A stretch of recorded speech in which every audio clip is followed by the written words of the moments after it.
Next है cooperative society के features. Cooperative society के फीचर्स में पहला है वॉलंटरी मेंबरशिप। जैसा कि डेफिनेशन में भी लिखा है कि यहाँ पर मेंबरशिप वॉलंटरी है, पर्सन फ्री है ज्वाइन होने के लिए। जब चाहे वो पर्सन जो है ज्वाइन कर सकता है और जब चाहे लीव भी कर सकता है। एंट्री एंड एग्जिट बिल्कुल कोई बिल्कुल फ्रीडम है, कोई नहीं रोक सकता और आप दोबारा भी ज्वाइन कर सकते हो। कोई आपसे ये नहीं कह सकता कि आपने पिछली बार छोड़ा क्यों था। एंट्री और एग्जिट जो है वो उसकी फ्रीडम होती है, जब चाहे आप ज्वाइन कर सकते हो, जब चाहे आप क्विट कर सकते हो। हाँ, टर्म्स एंड कंडीशंस हो सकती हैं कि जैसे अमूल ज्वाइन करने के लिए आप मिल्क प्रोड्यूसर होने चाहिए, कम से कम आप इतना मिल्क ज़रूर सप्लाई करेंगे, डेली का इतना मिल्क आपको सप्लाई करना पड़ेगा। उन टर्म्स और कंडीशंस को आप सेटिस्फाई करोगे तो आप मेंबर्स हो सकते हो। Legal status, registration under Indian cooperative society act 1912 में इसका कंपलसरी होता है और उसके बाद इसकी अपनी एक आइडेंटिटी बन जाती है in the eyes of law. अगर इन पर केस किया जा सकता है। अगर हमने किसी कोऑपरेटिव सोसाइटी पे केस किया है तो उसके मेंबर का उस पर कोई इफेक्ट नहीं पड़ेगा, हमने मेंबर्स पर केस नहीं किया है। और ये भी किसी और पर भी केस कर सकते हैं, इनके पास लीगल एग्जिस्टेंस है। उसके अलावा ये अपने नाम से प्रॉपर्टी खरीद और बेच भी सकते हैं, तो क्योंकि इनकी अपनी सेपरेट लीगल एंटिटी है और ये किसी की भी मेंबर के आने और जाने से इनके एग्जिस्टेंस पे कोई फ़र्क नहीं पड़ता। अमूल जो है 30, 40, 50 ईयर्स पहले शुरू हुआ, तब उसके मेंबर्स अलग थे और अब मेंबर्स बिल्कुल बदल चुके हैं, लेकिन अमूल वैसा ही चल रहा है। मेंबर आते रहेंगे, जाते रहेंगे, उसका कोई फ़र्क नहीं पड़ेगा अमूल के एग्जिस्टेंस पर।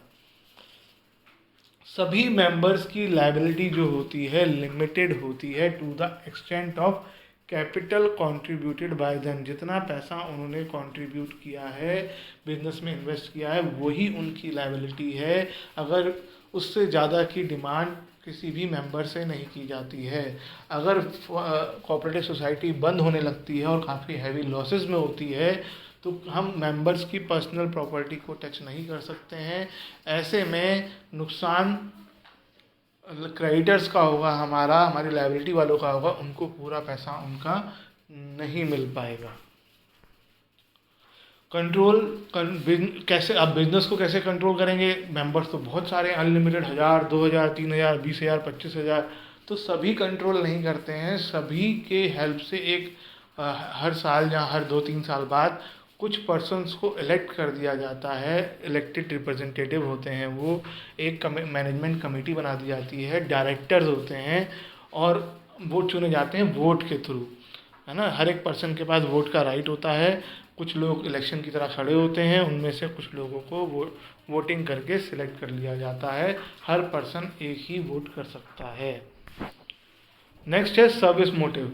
इसका मेन मोटिव जो होता है, मेन एम्फोसिस जो होता है वो वेलफेयर और हेल्प है मेंबर्स की। मेंबर्स को जो है नुकसान हो रहे थे तो ऐसे में ये लोग मिल के काम करते हैं कि इंडिविजुअली अगर हम अलग, वही है कि united we stand individually we fall, वो वाला कॉन्सेप्ट यहाँ चलता है कि अगर हम अलग अलग बिजनेस करेंगे तो हो सकता है बड़ी बड़ी कंपनीज को के अगेंस्ट जो है खड़े ना रह पाएँ, तो हम मिल के काम करेंगे और सब मिलकर जो है बिजनेस करते हैं। ईयर के एंड में जो भी प्रॉफिट होता है वो मालिकों में यानी मेंबर्स में बांट दिया जाता है और उसे बोलते हैं डिविडेंड। ये वर्ड यूज़ किया गया है, देखो सेकंड लास्ट लाइन में डिविडेंड। डिविडेंड का मतलब है ईयर के एंड में प्रॉफिट का जो हिस्सा मेंबर्स में बांट दिया गया वो डिविडेंड होता है।